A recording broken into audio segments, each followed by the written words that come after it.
पूर्व कथा कि मेरी मम्मी मेरे पापा को छोड़कर ऋषि अंकल के साथ रहने लगी। ऐसे में मैं पापा के पास रहने लगी, मगर पापा भी किसी तीसरी युवती को घर में ले आए और ज़बरदस्ती मुझे घर से निकाल कर मम्मी के पास भेज दिया। फिर मम्मी ने भी मुझे ठुकरा दिया तो मैं अकेली पड़ गई, लेकिन मर्दानी बाहों का स्पर्श पाने के लिए एक हिजड़ा और सन की प्रोफेसर के चंगुल में फंस गई, उसे घायल कर भागी। अब आगे मैं बाजार के बीचों बीच आई तो सुबह हो गई थी। दुकानें खुलने लगी थी, लेकिन मेरी किस्मत का दरवाज़ा बंद था। तभी मैं सहसा ही बुदबुदा पड़ी, आज अपराध और अपराधी क्यों बढ़ रहे हैं? इनकी जड़ें कहाँ है? घर में ही है। तो आजकल घर घर में अपराध पल रहा है। व्यक्ति को माँ बाप ही अपराधी बनाते हैं। इनका अंत भला कैसे होगा? मेरी माँ, मेरे पापा क्या मेरे अपराधी नहीं है? उन्होंने क्या अपराध नहीं किया है? मैं समाज के लिए आज एक वेश्या बनकर रह गई हूँ। उनकी गलत सोहबत में रहकर ही तो मैंने पुरुषों के आगे बिछना शुरू कर दिया। मेरे हाथ से कभी किसी का कत्ल भी हो जाए तो कोई आश्चर्य नहीं है। आज अधिकांश परिवारों के स्त्री पुरुष का बाहर किसी से संबंध चल रहा है। उनके बच्चे क्या बिगड़ते नहीं? मुझे पारिवारिक संस्कार सही मिलता, मेरी परवरिश अच्छे माहौल में होती, ऋषि अंकल और रीना जैसे स्त्री पुरुष मेरे घर में नहीं घुसते, तो क्या मैं आज सड़क पर होती? यही सोचते सोचते काफ़ी भावुक हो उठी। एक युवा और खूबसूरत स्त्री के साथ बाहर के लोग कैसा व्यवहार करते हैं, यह मुझसे छुपा नहीं था। मर्दानी बाहों में खेलने का मेरा शौक अब मुझे अपराध की ओर धीरे धीरे धकेलने लगा। मैं अपराधी बनकर ही शायद स्वयं की रक्षा कर सकती थी, कोई दूसरा उपाय ही नहीं था। 10 बजते बजते सड़क के दुकानों में अचानक ही लूटपाट शुरू हो गई। मैं कुछ समझ न सकी। जहाँ मैं खड़ी थी वहाँ सरदारों की दुकानें ज़्यादा थी। उनकी दुकानों को ही लोग विशेष रूप से लूट रहे थे और आग भी लगा रहे थे। पुलिस दूसरी तरफ मुंह फेर मौन खड़ी थी। घबराई हुई एक सिपाही के पास जाकर बोली, यह सब क्या हो रहा है? दुकानें लूटी जलाई जा रही है, तुझे दिखाई नहीं दे रहा है? सिपाही मुस्कुराते हुए बोला। तो मैंने जानना चाहा, आखिर क्यों? क्या तुम्हारी ड्यूटी यही है? तुझे नहीं पता, प्रधानमंत्री इंदिरा गांधी की हत्या उनके अंगरक्षकों ने ही कर दी है और वे सरदार हैं। सरदारों को लोग ने आतंकवादी करार दिया है। सिपाही यह कहकर हंसने लगा। क्या तुम्हें भी सारे सरदार आतंकवादी दिखते हैं? किस कौम में चंद लोग ऐसे नहीं होते? मैं पूछती हूँ। महात्मा गांधी को नाथूराम ने प्रार्थना सभा में सबके सामने गोली से भून दिया, तब दूसरी कौम वालों ने दंगा क्यों नहीं किया? या हिंदुओं ने हिंदुओं को क्यों नहीं मारना शुरू कर दिया? अरे जाओ, भीड़ को तितर बितर करने की कोशिश करो। किसी एक या दो सरदार ने प्रधानमंत्री की हत्या की है और लोगों ने सभी सरदारों को ही अपराधी मान लिया है। मेरे यह कहते ही उसने मेरी पीठ पर घुमाकर एक डंडा जमा दिया। तू भागती है कि नहीं यहाँ से? भीड़ को पता चल गया कि तू सरदारों की वकालत कर रही है तो तुझे जिंदा ही सड़क पर फूंक देगी। वह शायद सच ही कह रहा था। भीड़ इधर ही चली आ रही थी और समझाना मेरे वश में के बाहर की बात थी। मैं भागती हुई एक डॉक्टर के क्लिनिक में घुस गई। वहाँ सरदारों और हिंदुओं की संख्या बराबर थी। मुकाबला कांटे का था। देखते ही देखते सड़क पर कत्लेआम शुरू हो गया। डॉक्टर ने फौरन शटर गिरा दिया। मैं थरथर काँप रही थी। मेरा पूरा जिस्म पसीने से भीग गया था। बाहर से आती चीखने चिल्लाने की आवाज़ें डरा रही थी। मैंने अपने जीवन में कभी ऐसा नरसंहार नहीं देखा था। मुझसे कमरे में एक जगह बैठा न गया। मैं कांपते पैरों से कमरे की ओर बढ़ गई। तभी डॉक्टर चीख पड़ा, उधर कहाँ जा रही हो? भीड़ की ताकत का अंदाज़ा शायद तुम्हें नहीं है। वे लोग तुम्हें अंदर देख लेंगे तो शटर तोड़कर यहाँ घुस आएंगे। लेकिन मैं कहाँ मानने वाली थी। मैं खिड़की के पास आकर खड़ी हो गई। हिंदू और सिख आपस में लड़ रहे थे, जबकि दोनों ही मूलतः हिंदू थे। यह कैसी जंग छिड़ी हुई थी? मेरा रोम रोम काँप उठा। लोग एक दूसरे पर बोतलें फेंक रहे थे। पेट्रोल और मिट्टी के तेल में डूबे कपड़ों में आग लगाकर दुकानों पर फेंक रहे। तालियां पीट पीट कर हंस रहे थे। लाखों करोड़ों की दुकानें ध ध करके जल रही थी। सड़क पर लाशें बिछी हुई थी। मैंने अचानक ही आंखें बंद कर खिड़की का दरवाज़ा बंद कर दिया। डॉक्टर एक कोने में गुमसुम खड़ा था। मुझे उसकी मनदशा पर हंसी आ रही थी और दया भी आ रही थी। यह कैसा डॉक्टर है? खून खराबा को देखकर डर गया है। डॉक्टर तो लाशों का पोस्टमार्टम करते हैं, ऑपरेशन करते हैं, फिर यह खून से लथपथ लाशों से इतना घबराया हुआ क्यों है? मैंने देखा, वह यही कोई 35-36 साल का सुंदर पुरुष था। उसके होठों तक फैली घनी मूछें बड़ी ही अच्छी लग रही थी। उसकी आंखों में गजब आकर्षण अपील थी, लेकिन इस समय तो वह बिल्कुल ही नर्वस था। इतने में वह धीरे धीरे चलते हुए मेरे नज़दीक आ खड़ा हुआ। मैं कुछ समझ न सकी।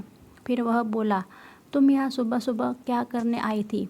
मैं तो एक मजबूर लड़की हूँ, एक मानसिक रोगी के चंगुल से किसी तरह भाग निकली हूँ और कोई ठिकाना ढूंढ रही हूँ। मैं इससे ज़्यादा कुछ बता न सकी। डॉक्टर को यह समझते देर न लगी कि मैं एक बेबस लड़की हूँ, मेरा कोई नहीं है। वह अचानक ही बोल पड़ा, अब क्या करने का इरादा है? मैं क्या बताऊँ? मैंने यह कहते हुए देखा। उसकी निगाहें मेरे गदराए बदन पर पड़ी ही बारीकी से फिसल रही है। वह मुझे शायद आंखों ही आंखों में पी रहा था।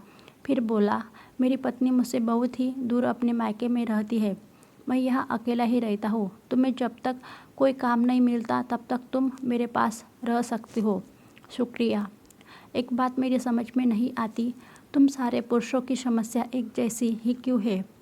मैं जिससे भी मिलती हूँ उसकी पत्नी उसके साथ नहीं होती है। मेरी बात पर वह जोर से हंसा। मर्दों की यही तो पीड़ा है। यह पीड़ा नहीं है, उन्होंने अपने स्वार्थ के लिए अपनी पत्नियों को परेशान कर स्वयं से अलग कर दिया है। उन्हें अपनी पत्नी अच्छी लगती ही नहीं। मेरी बात पर वह और ज़ोर से हंसा। तुम शायद ठीक कह रही हो, लेकिन क्या पत्नियां स्वार्थ की भूखी नहीं है? क्या वे सहवास में बदलाव नहीं चाहती है? मेरी पत्नी इस मामले में बहुत ही निपुण है। वह सुंदर पुरुष वाले पुरुषों से दोस्ती गांठने के लिए हर पल तत्पर रहती है। मैंने इसलिए उसे छूट दे दी है। मैं डॉक्टर की बात पर जोर से हंस पड़ी। तो इसमें बुरा ही क्या है? क्या तुम सुंदर स्त्री को देखकर लार नहीं टपकाते हो? अपनी तरह अपनी पत्नी को भी नहीं समझते? एक पुरुष एक स्त्री पर मुग्ध हो सकता है, तो क्या एक स्त्री एक पुरुष पर मोहित नहीं हो सकती है? तुम पुरुष अकेले ही जीवन का आनंद क्यों लेना चाहते हो? डॉक्टर मुझ पर कुछ नाराज हो गया और कुछ देर के लिए चुप हो गया। शायद मेरी बात उसके गले नहीं उतरी थी। बाहर अभी भी वैसा ही तांडव जारी था। इस खून खराबे के माहौल में भी एक अच्छी जिंदगी जी रही थी। इतने में ही डॉक्टर उठ खड़ा हुआ और जम्हाई लेते हुए बोला, आइसक्रीम खाओगी? मैं आश्चर्य से उसका मुंह ताकने लगी। डॉक्टर क्या कह रहा है? यही भी कहीं मानसिक रोगी तो नहीं है? भला ऐसे माहौल में आइसक्रीम कहाँ मिलेगा? मैं यह सोचते सोचते बोल पड़ी, डॉक्टर आइसक्रीम कहाँ से मंगवाओगे? मैंने फ्रिज में 4 कप आइसक्रीम रखी है। यह कहकर उसने फ्रिज से 2 कप आइसक्रीम निकाल ली। एक मुझे दी और एक खुद लेकर खाने लगा। हम अंदर आइसक्रीम खा रहे थे और बाहर लोग जीवन और मौत से लड़ रहे थे। शायद दुनिया इसी का नाम है। कोई गाने सुन रहा है और कोई मातम मना रहा है। हमने जब आइसक्रीम खा ली तो डॉक्टर मेरी ओर देखते हुए बोला, तुम जैसी हसीन लड़की यूँ ही अचानक मिल जाएगी, मैंने सपने में भी नहीं सोचा था। यह कहते कहते उसने मेरे कंधे पर कब हाथ रख दिया। मुझे होश ही न रहा। मेरी यह पुरानी आदत थी। मर्दानी बाहों का स्पर्श पाते ही मैं बर्फ की तरह पिघलना शुरू हो जाती थी। डॉक्टर की बाहों की गर्मी से मैं पिघलने लगी थी। वह इस खेल का पुराना खिलाड़ी था। दरवाज़ा खोलकर 2 लाल लाल सेब निकाल लिए और एक मुझे देते हुए बोला, इसे खाओ, तुम सेब से कहीं कम खूबसूरत और फ़ायदेमंद थोड़ी ही हो। मैं सेब दांत से काट कर खाने लगी और डॉक्टर मेरे पास आकर मेरे बालों में उंगलियां फिराने लगा। सेब का खट्टी मीठी और उसके स्पर्श की मिठास दोनों ही आपस में मिलकर मेरे शरीर को मतने लगी। मैं ढीली पड़ती चली गई। तभी उसने एक संतरा निकालकर उसमें से आधा मुझे दिया और आधा खुद खाने लगा। फिर संतरे की एक पाक अपने मुंह में डालते हुए वह बोला, संतरे का रस कितना खट्टा मीठा है। क्या तुम्हें नहीं लगता स्त्री पुरुष जब एक हो जाते हैं तो जीवन में भी खट्टी मीठी मिठास आ जाती है। मैं उसकी आंखों में आंखें डालकर बोली, मुझे क्या पता, इसका एहसास तो जब हम एक हो जाएंगे तभी हो सकता। डॉक्टर ने यह सुनते ही संतरा मेज पर रख दिया और मुझे अपनी गोद में बिठाते हुए बोला, तुम वास्तव में ही बड़ी ही ऊंची चीज़ हो। एक संपूर्ण स्त्री ऐसी ही होती है। सहवास की शुरुआत होने से पहले ही तुमने सहवास के आनंद का स्वाद चखा दिया। सब स्त्रियां सहवास के प्रति इतने सुंदर ढंग से कहा जीती है। मैं यह सुनते ही चौंक गई। अब तक कितनी स्त्रियां तुम्हारी बाहों में आ चुकी है? डॉक्टर हंसने लगा। अपनी स्वेच्छा से कोई 50 स्त्रियां, लेकिन तुम उनमें से एकदम ही अलग हो, एकदम ही खट्टी मीठी। उसके यह कहने की देरी थी कि उसका चेहरा पसीने से नहा गया। उसकी हंसी कहीं गायब हो गई। मैं कुछ समझ न सकी। तभी मेरी निगाहें डॉक्टर के पैंट पर चली गई। मेरी आंखें आश्चर्य से फटी रह गई। अनायास ही मुझे हंसी आ गई। यह मैं क्या देख रही हूँ डॉक्टर साहब, तुम्हारी पैंट तो आगे से गीली हो चुकी है। वह कुछ बोल नहीं पा रहा था। मैं उसकी मनोस्थिति को अच्छी तरह से समझ रही थी। वह बहुत ही शर्मिंदा था, लेकिन मैं कहाँ चुप रहने वाली थी। किसी शेरनी की तरह दहाड़ पड़ी। मुझे गोद में लेने से पहले सोच तो लिया होता कि तुम मर्द हो भी या नहीं। अब बात मेरी समझ में आई। तुम्हारी पत्नी क्यों मायके में रही है और तुम कितनी बेशर्मी से उसे ही दोषी ठहरा रहे थे। जब तुम कुछ कर नहीं सकते तो मुझे छेड़ा क्यों? नपुंसक आदमी कुछ करने से पहले ही आउट हो गया। यह कहकर मैं उसे जोर से एक धक्का दिया और उसके फ्रिज से एक सेब निकालकर खाने लगी। तभी डॉक्टर बोला, मैं क्या करूं? यही तो मेरे साथ समस्या है। तो तुम पत्नी को क्यों गालियां दे रहे थे? वह क्यों नहीं कहा कि तुम शीघ्र पतन के मरीज हो? पत्नी तंग आकर छोड़कर चली गई।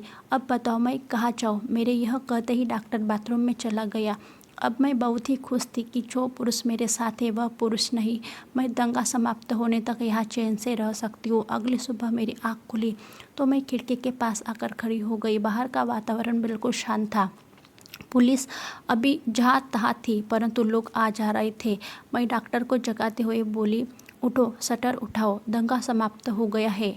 मैं इस कैद से उब गई हूँ। मुझे यहाँ एक पल भी नहीं ठहरना। डॉक्टर हड़बड़ाकर उठते हुए बोला, लेकिन जाओगे कहाँ? तुम्हें इससे क्या मतलब? मैंने उसे झिड़कते हुए कहा तो वह चुपचाप शटर की ओर बढ़ गया और एक झटके में ही शटर ऊपर उठा दिया। मैं दौड़कर बाहर आ गई। मुझे बाहर आकर अजीब सी शांति की अनुभूति हो रही थी। मैंने डॉक्टर की ओर व्यंग्यपूर्ण अंदाज में देखा तो वह अपना सा मुँह लेकर क्लिनिक में चला गया। मुझे बड़ी हंसी आई। यह गुप्त रोगों का डॉक्टर है और खुद ही गुप्त रोगी है। भला इलाज क्या करता होगा? अपना इलाज तो अभी तक नहीं कर पाया। मैं घृणा से उसके क्लिनिक को देखते हुए सड़क पर पैदल ही चलने लगी। मेरे सामने यही तो एक समस्या थी कि मैं जाऊँ तो जाऊँ कहाँ? लेकिन चलना तो मुझे था ही। जिंदगी चलने का ही तो नाम है। मैं टूटी फूटी दुकानों को, बाहर खड़े दुकानदारों को देखती हुई आगे बढ़ती ही जा रही थी। मेरे चेहरे पर कोई ठिकाना न होने का तनिक सा भी भय नहीं था।